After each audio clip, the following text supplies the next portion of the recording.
सहोदरि हेममयि मुनिगणवन्दित मोक्षप्रदायिनि मञ्जुळवासिनि वेदनुते पङ्कजवासिनि देवसुपूजित सद्गुणवर्षिणि शान्तियुते जय जय हे मधुसूदन कामिनि आदिलक्ष्मि जय पालय माम्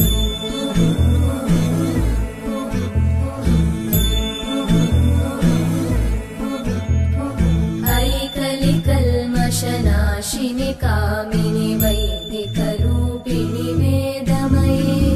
क्षीरसमुद्भव मङ्गलरूपिणि मन्त्रनिवासिनि मन्त्रनुते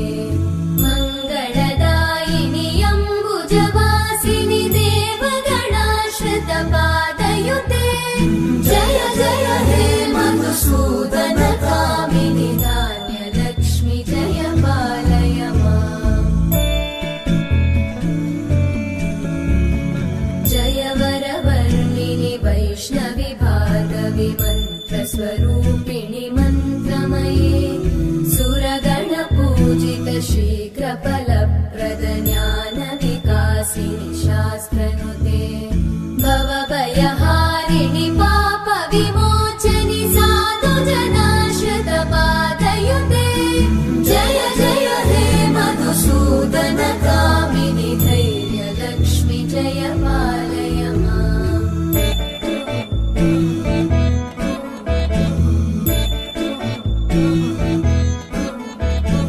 जय जय दुर्गतिनाशिनि कामिनि सर्वफलप्रद शास्त्रमये रथगजतुरगपदादिसमानुत परिजनमण्डित लोकनुते हरिहर ब्रह्म सुपूजित सेवित तापनिवारिणि पादयुते जय जय हे मधुसूदन कामिनि श्रीगजलक्ष्मी पालय माम्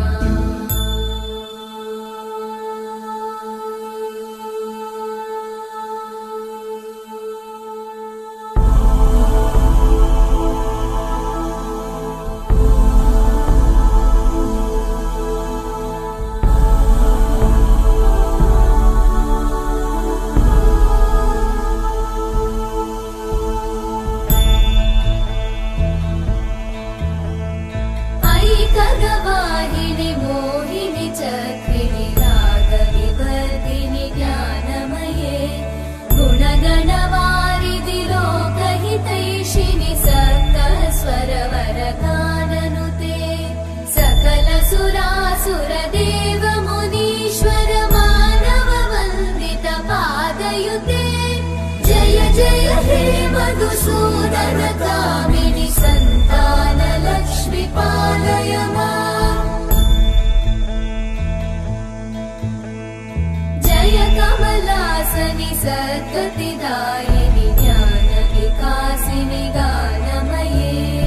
अनुदिनमर्चित कुङ्कुमधूसरभूषित वासित वाद्यनुते कनकधरा स्तुति वैभववन्दित शङ्कर देशिक मान्यपते